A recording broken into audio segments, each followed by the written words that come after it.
আমার সালামি। কিসের সালামি?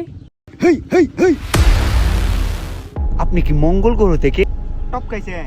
আজকে জিগিত আপনি জানেন না? এত কথা না বলে আমার সালামি দেন। ও, তো মনেই নেই। পাশের বাড়ি আন্টির সঙ্গে ফিল্ডিং মারতে তো ঠিকই মনে থাকে। এই আমার সালামি দেন। আমার কাছে তো টাকা ভাঙতি নেই। ভাঙতি নেই মানে? যা আছে তা দেন। আমি টাকা না নিয়ে আজকে যাবো না। বন্ধু বান্ধবরা সবাই ঘুরতে চলে গেছে, আমার তো যেতে হবে। টাকা দেন, টাকা দেন। ওর জ্বালা যে আমি কি যে করব।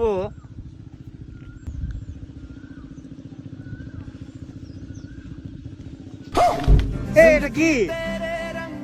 এই কি টাকা? তাহলে এটা কি? আমাদের বয়সে তো মা বাবা 1 টাকা কয়েন দিয়েছে, তোকে তো আমি 2 টাকা দিয়েছি। দু টাকা দিয়েছেন আমার? বহু টাকা। আপনার টাকা আপনি রেখা দেন, এই 2 টাকা আপনার পদের মধ্যে গুজাই দিয়েন। সালা তুই যদি মামুনা হইতি, জব করে নদীতে ভাসাই দিতাম। তোদেরকে আমার ভালো করে চিনে আছে। ঈদের মধ্যে সালামি দিতে হবে, 2 টাকার উপরে আমি রাখি না।